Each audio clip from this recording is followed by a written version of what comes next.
বলে তোর চোখের সামনে যদি তোর মাকে আমরা উলঙ্গ করি কেমন হবে বল। হযরত আম্মার রাদিয়াল্লাহু তাআলা মাথাটা নিচু করলেন। এইবার আবু জেহেল চলে গেল সুমাইয়ার কাছে। আঘাত করতে করতে এক টানে দেহ থেকে কাপড় খুলে ফেলে দিলেন। হযরতে সুমাইয়া মাটিতে পড়ে গেলেন। আবু জেহেল দিকে বলে, এই যুবকেরা, আম্মারের মাথাটা উঁচু করে তুলে ধরো, ওর মাকে একবার দেখুন। মাথাটা যখন উঁচু করে তুলতে যায়, হযরতে আম্মার রাদিয়াল্লাহু তাআলা ডেকে বলেন, আল্লাহ, এই দৃশ্য দেখার আগে জমিনটা যদি ফাঁক হয়ে যেত এটাই ভালো ছিল। যাই গেলে মজা পাবেন। হযরতে বেলাল ডেকে বলে, মুসলমান হয় যারা মিথ্যা কথা বলতে পারে না তারা। উমাইয়া ডেকে বলে, বেলাল, উর্দুম্বা ছাগলের মালিক বানায় দেব, থাকার জন্য ভালো ঘরের ব্যবস্থা করে দেব।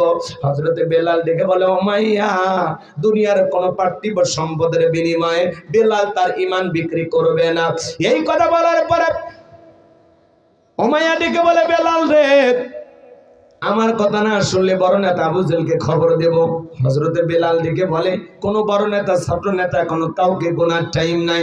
আমি দুনিয়ার কোন আবু জেহেলকে ভয় করি না, আমি ভয় করি আমার আল্লাহকে। বলুন আল্লাহু আকবার।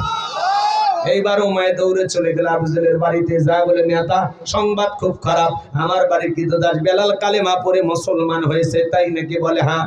ঠিক আছে, যাও, আমি আসতেছি।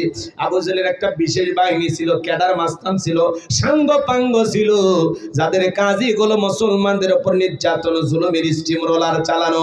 আজও তো পৃথিবীর জমিনের দিকে তাকায় দেখবেন, ওই জালেমদের বিশাল বাহিনী থাকে, যাদের কাজই হলো টুপিওয়ালা, দাড়িওয়ালা, ইমানদার আলেমদের উপর নির্যাতন, জুলুম চালানো। কথা বলেন ঠিক কিনা? আবু জেহেল কত বড় ভয়ঙ্কর ছিল জানেন? মুসলমানদের উপর নির্যাতন, জুলুম চালাইতো। হযরতে আম্মার রাদিয়াল্লাহু তাআলা ঈমান গ্রহণ করেছেন, মার ছেলে একসাথে ঈমান এনেছেন। রাস্তাতে হেঁটে যায়, হঠাৎ করে বদমাইশ আবু জেহেলের সাথে দেখা। ডেকে বলে, আম্মার, শুনলাম তুমি আর তোমার মা নাকি মুসলমান হয়েছো।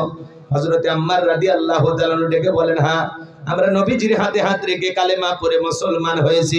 আবু জেহেল ডেকে বলে, আম্মার, তুমি কি জানো এর পরিণতি কতটা ভয়ঙ্কর হতে পারে? আম্মার ডেকে বলে, আবু জেহেল, ভয় দেখায় কোনো লাভ নাই। এইবারে পাষণ্ড আবু জেহেল মার ছেলে দুইজনকে দুইটা খুঁটির সাথে বাঁধলেন। আর ডেকে বলে, আম্মার, এখন যদি একটা খেলা দেখাই কি হবে বল। হযরতে আম্মার বলে, কি খেলা দেখাইবা?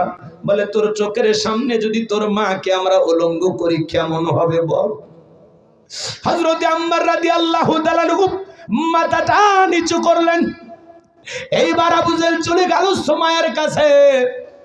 আঘাত করতে করতে এক টানে দেহ থেকে কাপড় খুলে ফেলে দিলেন। হযরতে সুমাইয়া মাটিতে পড়ে গেলেন। আবু জেহেল দিকে বলে, এই যুবকেরা, আম্মারের মাথাটা উঁচু করে তুলে ধরো, ওর মাকে একবার দেখুন। মাথাটা যখন উঁচু করে তুলতে যায়, হযরতে আম্মার রাদিয়াল্লাহু তাআলা ডেকে বলেন, আল্লাহ, এই দৃশ্য দেখার আগে জমিনটা যদি ফাঁক হয়ে যেত এটাই ভালো ছিল। আবু জেহেল ডেকে বলে, আম্মার, এখনো বল কালেমা ছাড়বি কিনা? ওই অবস্থায় ওই পজিশন থেকে সুমাইয়া রাদিয়াল্লাহু তাআলা ডেকে বলেন, আমার সন্তান আম্মার, বেঈমানদের কথা ঈমান ছাড়বি না। ওরা আমার উপর নির্যাতন, জুলুম করতে পারে। ও আমার সন্তান, খবরদার, বেঈমানদের কথা ঈমান ছাড়বা না। এইবার আবু জেহেল একটা বর্ষা দিয়া হযরতে সুমাইয়া রাদিয়াল্লাহু তাআলা লজ্জাস্থানে আঘাত করতে করতে রক্ত দিয়ে রাজপথ মেখে গেল। শাহাদাতের পেয়ালা পান করবেন। এমত অবস্থায় সন্তান আম্মারকে ডেকে বলে, আমার সন্তান, আমি শাহাদাতের পেয়ালা পান করতে যাচ্ছি। আমি আমার নাকে জান্নাতের সুঘ্রাণ পাইতেছি। মরার আগে বলে যাই রে সন্তান, ওই বেঈমানদের কথায় ঈমান ছাড়বি না। সুবহানাল্লাহ, সুবহানাল্লাহ। তাদের ঈমান কত মজবুত। বাবা মুসলমান, দাদা মুসলমান, ছোটবেলায় সুন্নতে খাতনা করে মাথা কেটে দিয়েছে, মনে হয়েছে মুসলমান। সাহাবীদের মতো ঈমান আনা লাগবে বাজান। তারা ছিল সত্যিকারের ইমানদার। কথা বলেন ঠিক কিনা? কেমন মুসলমান তারা ছিল? অবস্থার বেগতি দেখলে আমরা দল পরিবর্তন করি, কথা পরিবর্তন করি, প্রয়োজনে দাড়ি কেটে হলেও তালে তাল মিলাইয়া থাকি। আর সাহাবীরা জীবন দিয়েছেন, তারপরেও জালেম কাফের বেঈমানদের সাথে কখনো আপোষ করেনি। কথা বলেন ঠিক কিনা?